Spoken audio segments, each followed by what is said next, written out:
Pablo Escobar का नाम आपने सुना ही होगा। अगर नहीं सुना तो इस एक्सप्लेनेशन के बाद आप कभी भी नहीं भूलोगे। वो 80s का बहुत ही बड़ा कोलंबियन ड्रग लॉर्ड था और उसी की लाइफ पर लविंग पाब्लो ये 2017 की एक हॉलीवुड मूवी आज मैं आपको एक्सप्लेन करने वाला हूँ। उसने इतना सब कुछ किया था कि अगर उसकी लिस्ट भी बनाई जाए फिर भी 2 आवर्स की मूवी बन जाती है। उसका फॉल कैसे हुआ, वो कैसे पकड़ा गया, यही आज की मूवी एक्सप्लोर करेगी। तो अंत तक इस वीडियो को जरूर देखिएगा। अगर आपको वीडियो अच्छा लगता है तो प्लीज इसे लाइक और कमेंट जरूर कर दीजिए। बिना किसी तरीके एक्सप्लेनेशन स्टार्ट करते हैं। हमारी मूवी स्टार्ट होती है और ये सारी स्टोरी हमें एक जर्नलिस्ट जिसका नाम था वर्जीनिया ये बता रही थी। वो पहले पाब्लो की गर्लफ्रेंड हुआ करती थी।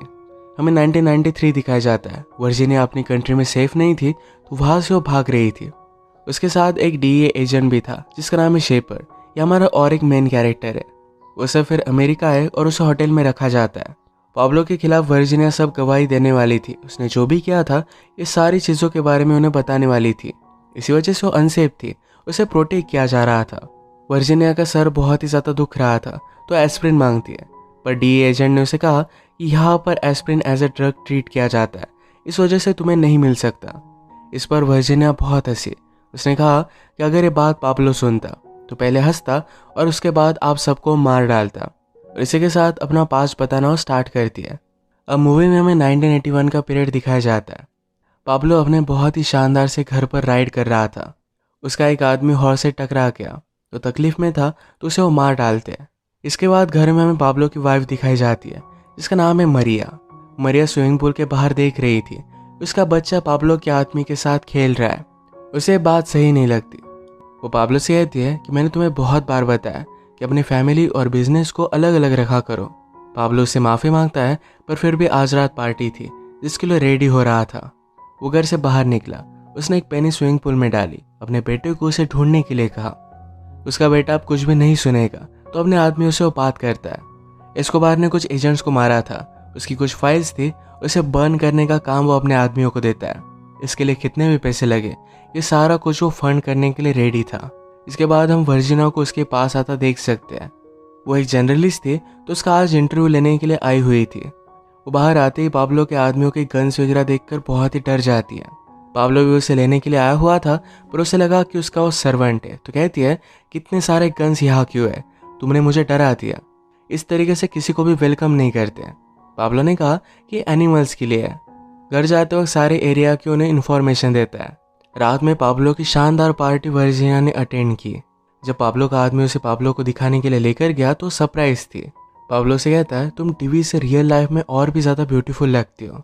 वर्जीनिया ने कहा कि तुम्हारे पास्ट को लेकर बहुत सारी बातें चल रही है। पाब्लो कहता है कि पास्ट को लेकर हमें क्या करना है, फ्यूचर के बारे में हमें सोचना चाहिए। मैं गरीबों के लिए 2000 घर बनवाने वाला हूँ, इसके बारे में तुम्हें मुझसे क्वेश्चंस पूछने चाहिए। वर्जीनिया को पाब्लो के सारे इलीगल बिजनेस के बारे में पता था पर पाब्लो उसे एक जगह पर लेकर आया। वहाँ पर वर्जीनिया ने सारे गरीब बच्चों को देखा। उनके लिए पाब्लो एक घर बनाने वाला है तो बात उसे बहुत ही अच्छी लगती है। वहीं से वर्जीनिया ने डिसाइड कर लिया था उसे कुछ भी फर्क नहीं पड़ता कि किस तरीके से पाब्लो अपने पैसे कमाता है, उन्हें यूज़ कैसे करता है ये इम्पोर्टेंट है। नेक्स्ट सीन में ये दोनों एक डेट पर आए। पाब्लो को वर्जीनिया का हंसना बहुत ही पसंद था। उसे पूछता है क्या तुम्हारी शादी हुई है। वर्जीनिया कहती कि चॉइस से नहीं। वो अपने हस्बैंड से डिवोर्स लेना चाहती है पर उसे डिवोर्स दे नहीं रहा। पाब्लो ने कहा कि मैं तुम्हारी हेल्प कर सकता हूँ। इसके बाद वर्जीनिया के डॉक्टर हस्बैंड को बीच ऑपरेशन से उठवाकर ज़बरदस्ती डिवोर्स पेपर पर साइन करवाए जाते हैं। वर्जीनिया का शो चल रहा था तभी उसे ये न्यूज़ मिली। इसी डिवोर्स को सेलिब्रेट करने के लिए पाब्लो और वो एक प्राइवेट आइलैंड पर आते हैं। ये दोनों इंटीमेट हुए। उसके बाद ही पाब्लो रेडी होने लग गया था। एक्चुअल में यहाँ आने का रीज़न कुछ अलग ही था। कंट्री के सारे माफिया यहाँ पर आए हुए थे। अब आगे का बिजनेस किस तरीके से करना है, कौन सा एरिया किसका होगा, इसकी सारी प्लानिंग उन्होंने आज बनाई। वर्जीनिया कहती है कि आज मैं इतने डेंजरस लोगों में थी पर फिर भी उसे बहुत ही सेफ लग रहा था। और इसके बाद हमें 1982 दिखाया जाता है। किस तरीके से पाब्लो के ट्रक्स अमेरिका में आया करते थे ये हमें अब पता चलेगा। रोड के बीच में एक आदमी ने ट्रक खड़ा कर दिया। उसके बाद ऊपर से एरोप्लेन आया और वो हाईवे पर लैंड करता है। नीचे ऑलरेडी पाब्लो के आदमी वेट कर रहे थे। ये जल्दी से वहाँ पर पहुँचते और सारा सामान लेकर आते हैं। यही सब करते हुए कुछ सामान नीचे गिर गया था और पुलिस को इसके बारे में पता चल जाता है।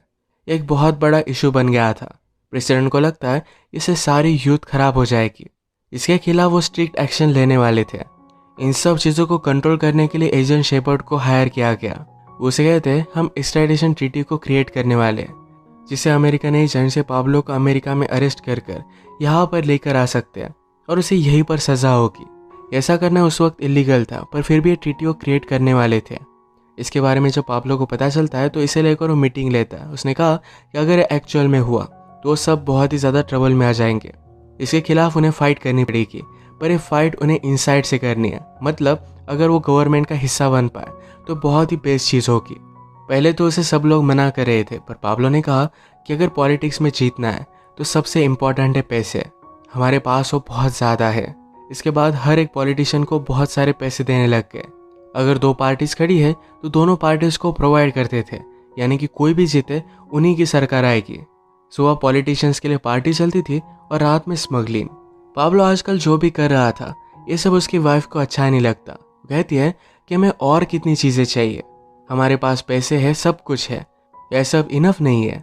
पाब्लो कहता है कि मुझे रिस्पेक्ट चाहिए, मेरा बेटा मुझ पर प्राउड होना चाहिए। पाब्लो की वाइफ नाराज़ थी क्योंकि उसे पाब्लो और वर्जीनिया के बारे में पता चल गया था। पाब्लो से प्रॉमिस करता है कि वर्जीनिया के साथ वो कोई भी रिलेशनशिप नहीं रखेगा। उसका सरासर झूठ था। इसके बाद पाब्लो बहुत ही अच्छे से इलेक्शन लड़ा। उसे एज ए गवर्नमेंट रिप्रेजेंटेटिव चुना जाता है। वो जब फर्स्ट टाइम असेंबली में आया तो बिना टाई के आया था, तो इस बात पर उसे रोक लिया जाता है। वर्जीनिया कहती कि यही हमारी कंट्री है जहाँ पर लोग क्या करते हैं इससे कोई भी फर्क नहीं पड़ता, उन्होंने टाई पहना है या नहीं ये ज़्यादा मैटर करता है। नेक्स्ट सीन में पाब्लो वर्जीनिया का बैग पैसों से भर रहा था। वर्जीनिया को लगा कि पाब्लो से पैसे स्मगल करने के लिए कह रहा है, पर पाब्लो से कहता है कि ये सारा तुम्हारे लिए गिफ्ट है। वो इस बात से बहुत ही खुश हो गई थी। अब 1983 आ गया था। उसने अपनी लाइफस्टाइल को मेंटेन किया था और पाब्लो उसके लिए बहुत अच्छे अच्छे गिफ्ट्स ला कर देता। एक दिन पाब्लो अपने बेटे को ड्रग्स दिखाकर कहता है कभी भी इन्हें ट्राई मत करना, कोई तुम्हें कितना भी फोर्स करे पर तुम कभी भी इसे टच मत करना, हम सिर्फ इसे सेल करते हैं। एक दिन वर्जीनिया से मिलने के लिए एजेंट शेपर्ड पहुंचता है।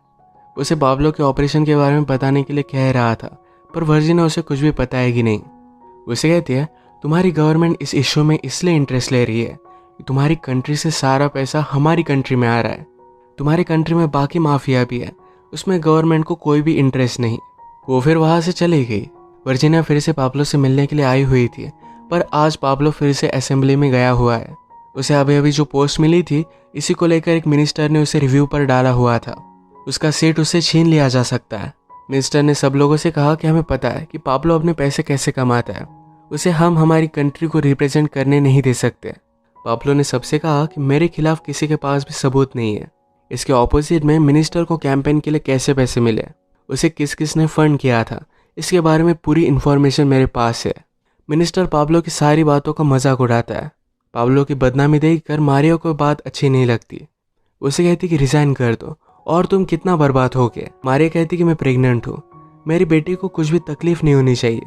पाब्लो कहता है कि सब कुछ ठीक हो जाएगा, तुम्हारी बेटी को कुछ भी नहीं होगा।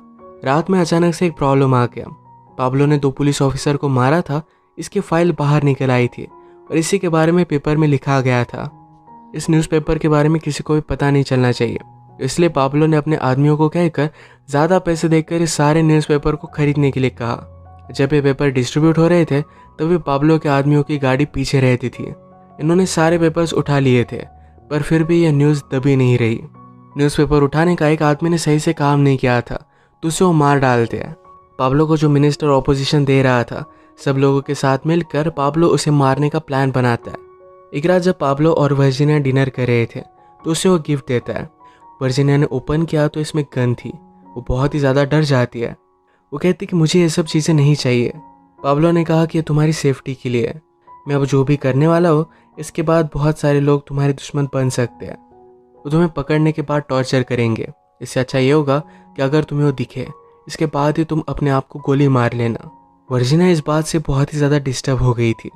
पाब्लो जब उसे नेकलेस देता था तो उससे उसे कुछ भी प्रॉब्लम नहीं था। वो क्या करता था इस बात को इग्नोर कर देती थी, पर अब जब गन दी है तो सचमुच में वो बहुत ही ज़्यादा डर गई थी। ये मूवी बताती है कि हम जो भी करते हैं इसके कंसिक्वेंसेस तो हमें भुगतने पड़ते हैं। नेक्स्ट सीन में पाब्लो सिकारियोस के पास आया। यहाँ पर यंग लड़कों को पाब्लो के लिए काम करने के लिए रेडी किया जाता था। उन्हें इतने पैसे दिए जाते थे कि वो पाब्लो के लिए मरने के लिए और मारने के लिए रेडी थे। अब इन्हें ही कॉन्ट्रैक्ट दिया जाता है और ये जाकर मिनिस्टर को मार कर आते हैं। ये एक बहुत ही बड़ी न्यूज़ बन गई थी। पाब्लो का कंट्री में रहना मुश्किल हो गया था। वो पनामा में जाकर रह रहा था और अब हमें 1984 दिखाया जाता है।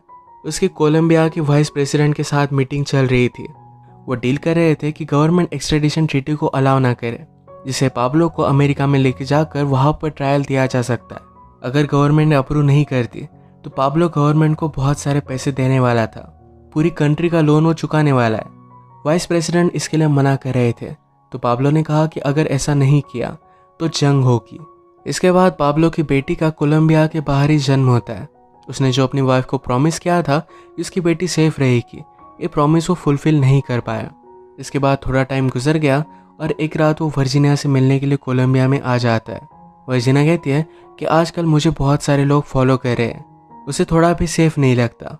उसे कहती कि तुम ये सब कर क्या रहे हो। पाब्लो ने कहा कि इसमें मेरा कोई भी फॉल्ट नहीं है, गवर्नमेंट ने मुझे अच्छी तरीके से ट्रीट नहीं किया, तूने इसका अंजाम भुगतना पड़ेगा। वो वर्जीनिया को अपने साथ लेकर जाना चाहता था, पर उसे मना कर देती है। इसके बाद हम देख सकते हैं कि पाब्लो ने कंट्री में बहुत सारे इन्फ्लुएंशियल लोगों को मार दिया था। पाब्लो को मारने के लिए इनाम लगाया गया था, तो पाब्लो ने भी पुलिस के ऊपर इनाम रखा। जो भी पुलिस को मारेगा उसे वो बहुत सारे पैसे देने वाला था।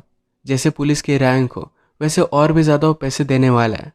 इसके बाद पुलिस कहीं भी किसी भी स्ट्रीट पर हो, लोग उन्हें मारने लग गए। कंट्री में सब लोग बहुत ही ज़्यादा डर गए थे। पुलिस ने भी इन सब बातों को बहुत ही सीरियसली लिया। उन्होंने भी पाब्लो के लिए काम करने वाले बहुत सारे यंगस्टर्स को मार दिया था। पाब्लो को पकड़ने के लिए एक पूरी यूनिट ही क्रिएट की गई। इसका ऑपरेशन एजेंट शेपर्ड ही देख रहा था। पाब्लो की लोकेशन ट्रैक करने के लिए एक पूरा यूनिट था, पर लोकल लोग कॉल कर कर पाब्लो की अलग अलग लोकेशन बताया करते थे, यानी कि वो कभी भी उसे ढूंढ ना पाए। एक दिन वर्जीनिया को उसके न्यूज़ चैनल से निकाल दिया जाता है क्योंकि वो पाब्लो के साथ है। उसके बॉस को धमकी देकर जाती है कि पाब्लो सारे ऑफिस को उड़ा देगा। वो जब नीचे आई तो एजेंट शेपर्ड फिर से उसे मिलता है। वर्जीनिया से बात करने के बाद उसे पता चला कि उसका जॉब चला गया है। तो शेपर्ड उसे कहता है कि अब तुम्हारे पास कोई भी ऑप्शन नहीं है, तुम्हें कहीं भी और जॉब नहीं मिलेगा। हमारे साथ कोऑपरेट करो और पाब्लो के बारे में हमें सब कुछ बता दो, हम तुम्हें प्रोटेक्ट करेंगे। वर्जीनिया उसे कुछ भी नहीं बताती, पर आज वो उसके साथ फ्लर्ट कर रही थी। ये सब कुछ पाब्लो के आदमी जो उन पर नजर रख रहे थे ये देख लेते हैं। इसके बाद वर्जीनिया ने पाब्लो को बहुत ही गुस्से में कॉल किया, उससे वो ब्रेकअप कर लेती है। पाब्लो आजकल जंगल में छुप रहा था, वहाँ पर उसके लिए लोकल लड़कियां भी सप्लाई की जाती थी। उसमें से एक लड़की ने पाब्लो की लोकेशन बता दी और उस पर हमला कर दिया जाता है। उन्हें पकड़ने के लिए हेलीकॉप्टर्स वगैरह आए हुए थे। वो हेलीकॉप्टर्स पर पंछी छोड़ देते हैं और उस वजह से वो क्रैश हो गया। पाब्लो के जो भी मेन आदमी थे इन सबको एक एक कर मार दिया जाता है। पाब्लो ने भी एक रेडियो स्टेशन को यूज कर पूरी कंट्री को धमकी थी। आरजे उसे पूछता है कि क्या तुम सचमुच में पाब्लो हो। तो पाब्लो ने कहा कि मैं बात कंफर्म कर सकता हूँ, आज रात तुम्हारे स्टेशन और तुम्हारी फैमिली को सबको मैं उड़ा दूंगा। आरजे भी उसे बहुत डर गया था। इसके बाद पाब्लो ने कंट्री में हर जगह पर बॉम्ब स्फोट किए। पहले तो लोग उस पर गुस्सा थे, उसे पकड़ना चाहते थे, पर फिर पाब्लो ने और भी ज्यादा बॉम्ब स्फोट किया। फिर सारी कंट्री डर गई थी। वो गवर्नमेंट को कहने लग गए कि उसे जो चाहिए वो दे दीजिए। इसके बाद गवर्नमेंट और पाब्लो के बीच में डील होती है। गवर्नमेंट एक्सट्रेडिशन ट्रीटी को अप्रूव नहीं करती और इसके बदले में पाब्लो को इसी कंट्री के एक जेल में रहना पड़ेगा। पाब्लो की इसमें और एक कंडीशन थी कि इस जेल का अंदर का सारा सप्लाई वो खुद करेगा। ये जेल उन्होंने एक 5 स्टार होटल की तरह ही बनवाई हुई थी। अपना सारा ड्रग्स का ऑपरेशन यही से अब वो मैनेज करता था। गवर्नमेंट को भी इससे कोई भी प्रॉब्लम नहीं था। उसे अगर फुटबॉल खेलना होता तो प्रोफेशनल टीम उसके पास आ जाती और तब तक गेम चलता जब तक वो जीत नहीं जाता। उसके लिए लड़कियां मंगवाई जाती। संडे को उसकी फैमिली उसे मिलने के लिए आया करती थी। एक दिन उसकी बेटी उसे पूछती है, आप हमारे साथ घर पर क्यों नहीं रहते। मदर बहुत रोती है। फादर कहते कि मेरा कैसल है, यहाँ से मैं काम करता हूँ, मैं जब चाहे बाहर जा सकता हूँ। क्या तुम्हें आइसक्रीम खाना है, चलो हम आइसक्रीम लेने के लिए चलते हैं। वो अपनी बेटी को लेकर बाहर जाने लगा। गार्ड भी उसे डर कर बाहर जाने के लिए अलाउ कर रहा था, पर बाद में सारे पुलिस उसे अपोज करते हैं। इस बात से उसे बहुत बुरा लगा था। वर्जीनिया के जॉब के जाने के बाद उसे अपना घर भी सेल करना पड़ता है। वो फर्स्ट लेडी के घर में रह रही थी, पर वहीं पर भी वो सेफ नहीं थी। वो फिर पाब्लो को उसके जेल में मिलने के लिए आती है। उसे कहती कि प्लीज़ मुझे हेल्प करो, मुझे यहाँ से निकल जाना है। वो कुछ पैसे मांग रही थी। पाब्लो ने कहा कि मेरे पास कोई भी पैसे नहीं है, मैं तुम्हें हेल्प नहीं कर सकता। उसने वर्जीनिया को उसके साथ चलने के लिए कहा था, पर वर्जीनिया ने उसे मना किया। इस वजह से वो गुस्सा है। वर्जीनिया कहती कि मुझे बहुत सारी चीज़ें पता है, अगर मैं बताना स्टार्ट करूँ तो तुम बहुत ही ज़्यादा ट्रबल में आ जाओगे। और बाद में पाब्लो को देखकर वो खुद ही डर गई। वो रोने लग गई। कहती है, मैं किसी को कुछ भी नहीं बताऊंगी, प्लीज़ मुझे ज़िंदा रहने दो। एक दिन पाब्लो की अपने पार्टनर के साथ मीटिंग चल रही थी। पाब्लो को उसके बिजनेस का जो भी कट मिलता था उससे ज़्यादा अब वो पाना चाहता था। उसके पार्टनर्स इस बात से उसे मना करते हैं। पाब्लो का शक था कि शायद ऑपोजिट गैंग के साथ वो काम करे, इसलिए उन्हें वो मार डालता है। गवर्नमेंट को जब पता चला कि पाब्लो ने जेल में रहकर किसी का मर्डर किया है तो ये बात बहुत ही बड़ा इशू बन गई। वो पाब्लो को पकड़ने के लिए आ रहे थे पर पाब्लो पहले ही वहाँ से भाग गया। पाब्लो और उसके आदमी खुद को डाउट कर रहे थे, क्या उसने सबसे बड़ी गलती तो नहीं कर दी। गवर्नमेंट खुद पाब्लो के आदमियों को उसके खिलाफ यूज़ करने लग गई। पाब्लो के जो आदमी जेल में थे उन्हें गवर्नमेंट ने पाब्लो को मारने के लिए हायर कर लिया। इसके बाद पाब्लो के सारे आदमियों को एक एक कर वो मारने लग गए। सब लोग उसके खिलाफ हो गए थे।